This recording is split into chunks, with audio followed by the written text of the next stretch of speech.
할렐루야. 오늘 5월 26일 수요일 날짜입니다. 오늘 본문 말씀 출애굽기 22장 1절에서 15절 말씀 함께 보겠습니다.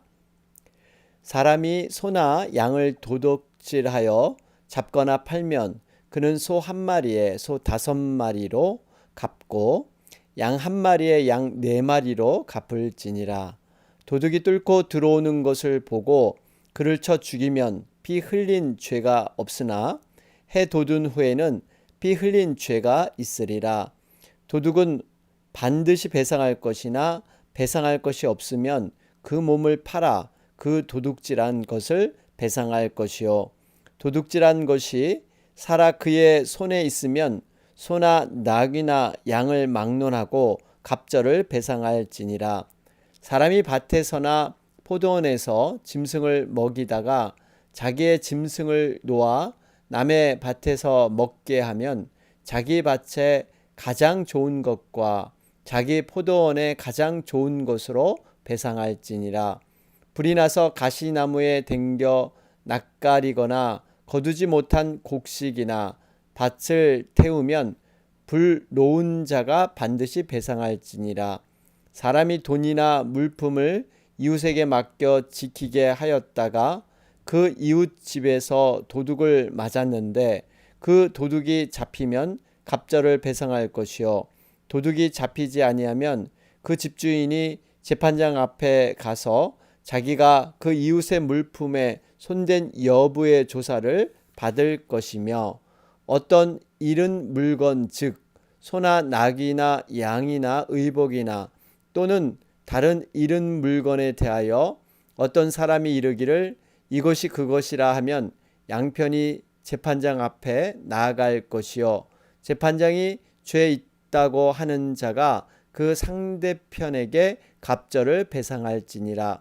사람이 낙이나 소나 양이나 다른 짐승을 이웃에게 맡겨 지키게 하였다가 죽거나 상하거나 끌려가도 본 사람이 없으면 두 사람 사이에 맡은 자가 이웃의 것에 손을 대지 아니하였다고 여호와께 맹세할 것이요.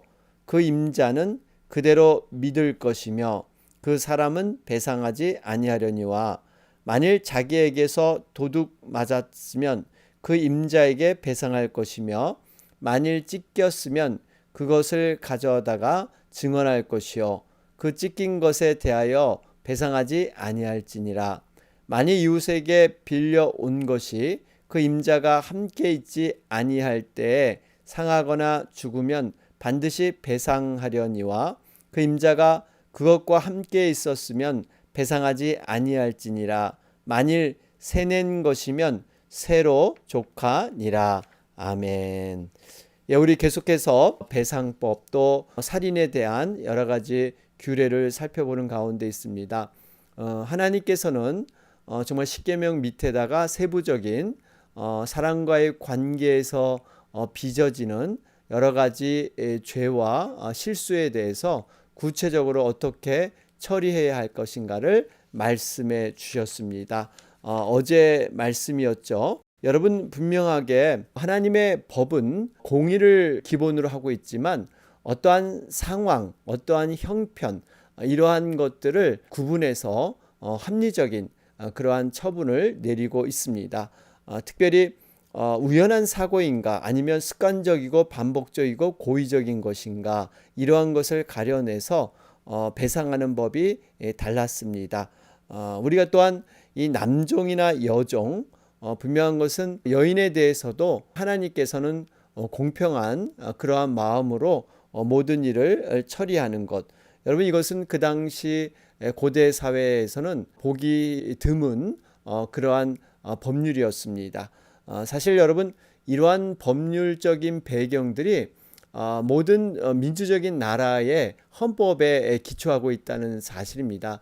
성경이 특별히 우리가 살고 있는 미국에서는 얼마나 귀한 그 헌법을 만드는 기초가 되었는지 모릅니다. 그래서 사실 하나님의 법에 의해서 인간의 법들 이러한 법들이 만들어졌다라는 것을 우리는 알 수가 있습니다. 자, 그러면서 오늘 말씀 우리 구체적으로 살펴보면요. 오늘 22장 1절에서 4절 말씀입니다. 1절에 보니까 사람이 소나 양을 도둑질해서 잡거나 팔면 그 소에 대해서는 5마리로 배상하고 또 양에 대해서는 4마리로 배상을 해라 말씀하고 있죠. 그런데 이렇게 잡거나 팔 경우는 굉장히 많은 그러한 보상을 해야 되고요. 4절에 보니까 도둑질한 것이 살아 그의 손에 있으면 소나 나귀나 양을 막론하고 갑절을 배상할지니라. 그러니까 아직까지 자기 손에 있으면 갑절, 배만 보상하는 걸로 되어 있습니다. 여러분 어쨌든 이 도둑질이라는 걸 아주 엄히 다루고 있죠. 이렇게 4, 5배를 배상하든지 아니면 자기 손에 있으면 2배를 배상하는 것, 어떻게 보면 2배에서 5배를 배상하는 것으로 규정되어 있습니다. 여러분 왜 하나님께서 이렇게 도둑질에 대해서 엄격한 규정을 제시하셨을까요? 사실 도둑질은 단순히 다른 사람의 물건을 훔치는 어떠한 욕심에 의해서 욕망에 의해서 훔치는 그래서 재산상의 피해를 끼치는 이 정도의 행위로 본 것이 아닙니다. 분명히 하나님께서 이 땅 가운데 땅에 충만하고 번성하고 특별히 노동을 통해서 땀을 흘려서 살아가는 것, 이것이 하나님의 창조 질서에 포함되어 있습니다. 그런데 땀을 흘리지 않고 이렇게 쉽게 돈을 벌려고 하는 것, 이러한 것 자체가 하나님의 창조 질서에 위배된다는 것입니다. 여러분 우리가 땀 흘려서 어떠한 물질을 모은다는 것, 여러분 이것이 얼마나 하나님 앞에 정말 감사하고 어떤 노동이라는 것이 얼마나 우리 삶에 보람과 기쁨을 가져다 주고 삶의 원동력이 되는가 하는 것을 볼 수가 있습니다. 그래서 우리가 진정으로 정당한 행위의 대가로 우리가 어떠한 샐러리를 받는 것 굉장히 중요합니다. 수고하고 노력하고 땀을 흘려서 우리는 살아가야 된다 하는 것을 볼 수가 있죠. 자, 그러면서 하나님께서 얼마나 세밀하게 또한 일어나는 각 케이스마다 하나님께서 이러한 법을 만들었는가 하는 걸 볼 수가 있죠. 여러분 2절에 보니까 이 도둑이 뚫고 들어오는 것을 보고 그를 쳐 죽이면 피 흘린 죄가 없으나, 그러니까 이건 정당방위죠. 여러분 도둑이 만약에 총을 들고 들어왔다. 그래서 위협하면서 그럴 때 총을 나도 이렇게 쏴서 그 도둑을 죽이게 됐다.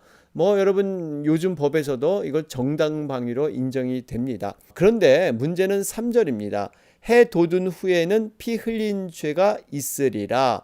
해 돋은 후, 그러니까 날이 환한 후에 이렇게 도둑이 들어왔습니다. 그러니까 얼굴도 볼 수 있고 아니면 다른 방법으로도 도둑을 피할 길이 있는 거죠. 이것은 과잉 정당방위, 무리하게 정당방위라고 모든 걸 다 봐주고 선처하느냐, 그것은 아니라는 거죠. 우리 흔히들 작은 물건 훔치러 왔는데 총으로 쏴 죽이는 경우, 우리 요즘 미국에서는 이 경찰의 과잉 진압 때문에 문제가 많이 되고 있지 않습니까? 작은 일인데 이것을 엄청나게 위험성으로 보면서 잘못해서 또 사람을 죽이는 이렇게 과잉 진압, 그래서 카메라를 이렇게 부착해서 촬영하기도 하는데요.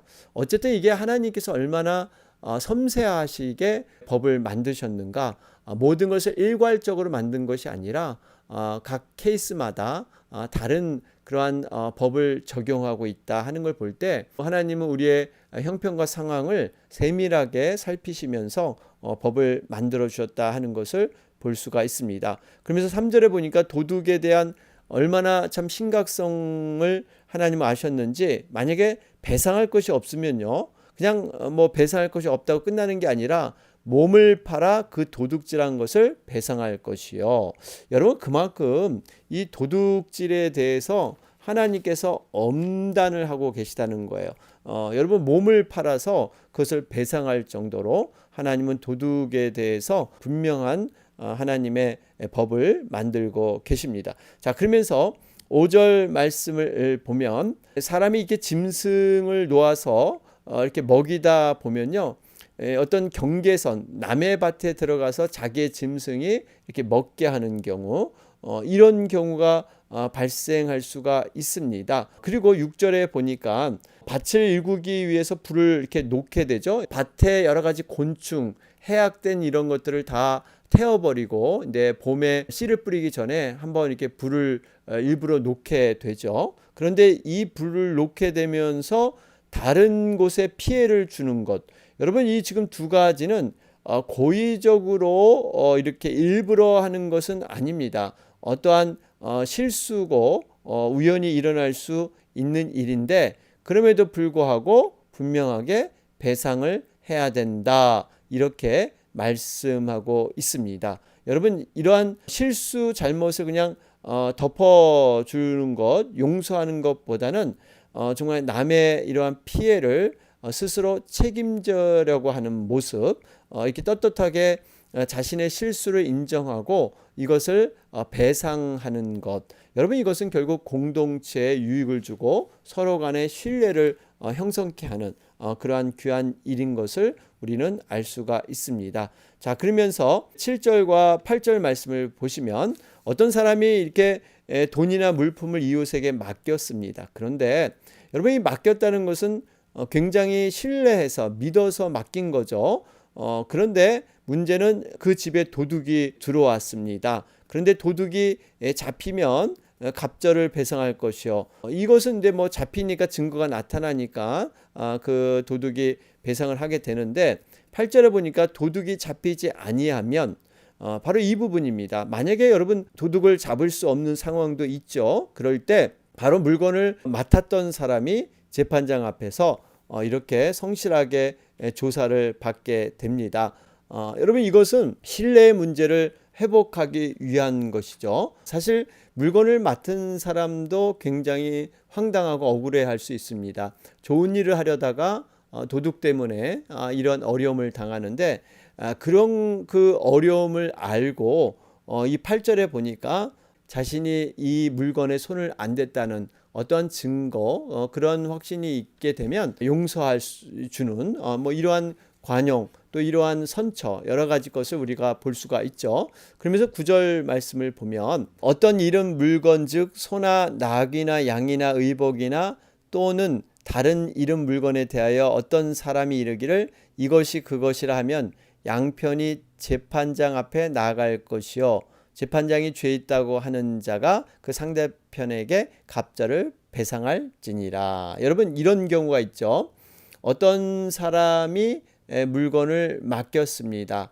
그리고 물건을 보관한 사람이 있죠. 그런데 문제는 맡겼던 자가 자기가 맡긴 것 외에 이것은 내 것이라고 주장하는 경우, 이런 경우가 있고요. 반대의 경우도 있겠죠. 물건을 보관한 자가 상대방이 맡겼는데 이것은 원래 내 것이다, 이렇게 주장하는 경우. 만약에 이럴 경우 분명히 두 사람이 재판장에 나가서 분명한 판결을 받고 2배의 배상을 해야 된다, 이렇게 말하고 있습니다. 여러분, 이것은 이제 우리 현대는 무고죄라는 게 있죠. 분명히 아닌 것을 거짓으로 이렇게 얘기하는 경우, 여러분 여기에도 분명히 갑절의 배상, 무거운 배상을 하고 있습니다. 여러분, 이것을 우리 좀 확대 해석을 해보고 적용해 보면요, 이런 무고죄, 어떻게 보면 우리가 살아가면서 거짓 소문들, 또 억울하게 누명을 다른 사람에게 씌우는 경우, 또 부정적인 소문, 확인되지 않은 얘기들을 퍼뜨림으로 그 사람에게 사실 심한 어떤 마음의 상처를, 또 관계성의 어려움을 줄 수도 있습니다. 이것이 바로 어떻게 보면 도둑질한 것과 같은 그러한 벌로서 심각하게 다루게 된다는 것입니다. 여러분, 우리가 중요한 것은 성령님의 그 인도함 가운데 진리의 영합에 우리가 확실하게 본 것 외에, 내가 경험한 것 외에, 여러분 그것조차도 어떻게 보면 참 오해가 될 수 있는 부분도 있습니다. 왜냐하면 많은 얘기 중에 한 토막만 우리는 듣고 그것이 전부인 양 이렇게 판단해 버릴 수도 있기 때문에 여러분 이 의미는 우리가 어떠한 사람들 앞에 얘기보다는 하나님 앞에 기도로 먼저 나가야 된다. 여러분 하나님 앞에 기도가 먼저 선행시 돼야지 사람들 앞에 어떠한 말이 나가고 또 그런 말이 전달이 되면요. 많은 그곳에는 오해가 들어올 수 있는 여러분 사단이 바로 이것을 노리는 것이죠. 그렇기 때문에 우리가 철저하게 하나님 앞에 먼저 대화의 기도 여러분 이러한 것들이 앞서야 될 줄로 믿습니다. 그러면서 10절과 11절 말씀을 보시면 사람이 나귀나 소나 양이나 다른 짐승을 이웃에게 맡겨 지키게 하였다가 죽거나 상하거나 끌려가도 본 사람이 없으면 자 보세요. 지금 이렇게 맡겼는데 어려움이 생겼어요. 그 맡긴 것에 대해서 이러한 죽거나 상하거나 이러한 없어지는 경우가 있었죠. 그럼 11절에 두 사람 사이에 맡은 자가 이웃의 것에 손을 대지 아니하였다고 여호와께 맹세할 것이요 그 임자는 그대로 믿을 것이며 그 사람은 배상하지 아니하려니와. 여러분 참 보세요. 서로 믿고 신뢰하는 관계의 모습 분명히 여러분 어떠한 이웃의 것을 맡아준다는 것 굉장히 좋은 일이죠. 또 이것을 맡긴 사람도 이 사람이 믿음직스럽기 때문에 그것을 신뢰해서 맡긴 거예요. 아무에게나 자기의 재산을 맡기겠습니까? 그런데 문제가 생겼을 때 정말 하나님 앞에 맹세하고 나는 절대 물건에 도둑질하거나 빼돌리지 않았다. 이러면 그걸 그대로 받아주라는 것입니다. 여러분 사실 이것을 이용해서 어떤 나쁜 마음으로 거짓으로 여호와 하나님의 이름으로 거짓 맹세할 수도 있겠죠. 여러분 이러한 것은 하나님께서 여러분 처리하신다는 거예요. 분명히 판단하시고 심판하시는 분은 하나님이신데 만약에 거짓 맹세로 이런 걸 했다면 하나님이 가만두지 않으실 겁니다. 그렇기 때문에 우리는 그저 이것을 맹세했으면 그것을 신뢰하고 그것을 따르는 거예요. 이게 상호 간의 신뢰입니다. 만일 맹세한 이웃에 대해서 의심 간다고 의문을 제기하고 재판을 계속해서 이렇게 만들어낸다면 모든 사람들이 이제는 서로 신뢰하지 않는 관계가 되는 거죠. 이제는 이웃이 하나의 그 사랑의 이웃보다는 서로 경계하고 의심하는 이러한 공동체의 신뢰가 무너지게 될 것입니다. 그렇기 때문에 정말 이렇게 신뢰하고 믿어주고 맹세했을 경우 그것을 이렇게 받아주는 이러한 것이 또 하나님의 가르침이라는 사실입니다. 자, 그러면서 12절, 13절에 보면 만일 자기에게서 도둑 맞았으면 그 임자에게 배상할 것이며 만일 찢겼으면 그것을 가져다가 증언할 것이요 그 찢긴 것에 대하여 배상하지 아니할지니라. 여기 보세요. 지금 이웃에 맡긴 짐승이 자기 집에서 도둑 맞았을 때는 맡은 사람이 임자에게 배상을 하고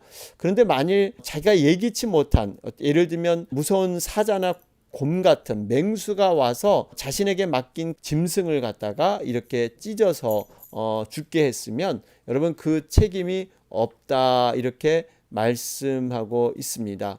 이것은 이웃의 일에 대해서 자신의 일처럼 그렇게 마음을 다해서 생각하고 서로 걱정해 주는 것 이것을 함께 하는 것이죠. 여러분 율법을 통해서 하나님께서 말씀하시고자 하는 것은요. 이웃의 짐승을 맡은 자가 얼마나 최선을 다했는가 하는 것입니다. 자기 집에서 도둑을 당한 것은 맡은 자가 최선을 다하여 관리하지 않아서 발생하는 것이죠. 여러분 그렇죠. 분명히 내가 이것을 잘 맡아주겠다 했는데 집을 비우면은 결국 도둑이 와서 그 짐승을 이렇게 훔쳐가게 됩니다. 반면에 사자나 곰 같은 이거는 인간의 힘으로 막을 수 없는 이러한 일이 발생했을 때는 책임을 면하게 된다는 것이죠. 이 의미는 결국 앞에서 말씀드렸지만 자신의 소유는 아니지만 이웃의 것에 대해서 최선을 다하는 거예요. 이건 내 것이 아니니까 대강 관리하는 게 아니라 이것은 내 것과 같이 정말 최선을 다해서 함께 돌보는 것. 이것이 바로 공동체의 그런 신뢰의 문제다 하는 것을 말씀드렸습니다. 자, 그러면서 14절 말씀을 보면 만일 이웃에게 빌려온 것이 그 임자가 함께 있지 아니할 때 상하거나 죽으면 반드시 배상하려니와 그 임자가 그것과 함께 있었으면 배상하지 아니할지니라. 여러분 여기 보세요. 빌려왔는데 이 빌려온 것을 대가를 주고 빌려온 것이 아니라 이웃과의 그 신뢰, 호의에 의해서 무료로 빌려온 것을 얘기하고 있습니다. 그러니까 임자가 함께 있지 않았다는 것은요, 임자가 자신의 물건이나 짐승을 상대방을 믿고 완전히 맡긴 것을 말하고 있습니다. 14절 말씀처럼 완전히 믿고 맡겨서 만약에 문제가 있으면 배상을 해야 된다는 거죠. 그런데 15절에 보면 임자가 그것과 함께 있었으면, 그러니까 지금 임자가 이 주인이 함께 있었기 때문에 이러한 상황들을 알 것입니다. 그래서 이 모든 책임이 빌려온 자에게 다 주어지는 것이 아니라 그 주인에게도 함께 책임이 있어야 된다라는 것을 말씀하고 있습니다. 여러분, 이 의미는 호의와 신뢰를 가지고 전적으로 빌려준 사람에게는 배상을 해야 된다. 여러분, 이로 말미암아 나중에 또 이런 일이 있을 때 이런 것들을 믿고 신뢰가 금이 가지 않는 것이죠. 만약에 이렇게 호의를 가지고 신뢰해서 다 빌려줬는데 다 잃어버리고 아무것도 보상을 받지 못하면 여러 가지 배신감과 실망이 크게 될 것입니다. 여러분, 결국에 이 의미는 정말 이 공동체의 신뢰의 문제, 공동체의 이러한 사랑의 화합들이 깨지지 않도록 이러한 신뢰를 잘 살릴 수 있도록 하나님은 이 공동체를 디자인하셨다 하는 것을 볼 수가 있습니다. 여러분, 우리에게 공동체가 살아가는 것, 또 우리 개인적으로도 마찬가지지만 정말 이 신뢰와 사랑의 회복의 문제는요, 우리가 속한 이런 사회, 우리가 속한 이러한 공동체, 우리가 하루하루 돌아가면서 참 감사를 돌아볼 때 내가 정말 이렇게 공동체에 속한 것이 얼마나 감사하고 은혜인가 하는 것도 우리가 돌아보게 됩니다. 자, 오늘 말씀 정리해 보면요, 합리적 판단에 근거한 하나님의 법, 여러분 분명히 하나님의 이 율법은 딱딱하거나 지나치게 형식적으로 융통성이 없는 그러한 법이 아니라 상황과 어떠한 그 형편에 따라서 어떤 개인의 이러한 주어진 삶 속에서 하나님은 최대한 배려하여 주셔서 하나님의 법을 제정하셨다 하는 것을 볼 수가 있습니다. 여러분, 우리 각자도 마찬가지 아닙니까? 정말 하나님께서 궁휼한 마음으로 우리 각자가 처한 이 부족함, 이런 죄악됨을 하나님께서 이렇게 이해해 주시고 용서해 주지 않으면 우리는 일괄적으로 이렇게 모든 것을 죄에 대한 정의를 다 동일하게 이렇게 매기셨다면 우리는 참으로 심한 심판 가운데 설 수밖에 없는 거죠. 여러분, 이러한 모든 것들 참 감사하면서 오늘도 또 하나님 앞에 기도로 나아가시길 바랍니다. 오늘 수요일 날짜입니다. 오늘은 이 땅의 모든 교회들과 또 선교사님, 선교지를 위해서 간절히 기도하는 날입니다. 여러분, 특별히 우리 미얀마와 인도를 위해서 여러분 계속해서 간절히 기도해 주시기 바랍니다. 우리 또 육신에 연약하신 분들 회복을 위해서, 치료를 위해서 또 강력하게 기도해 주시기 바랍니다. 다 같이 기도 드리겠습니다.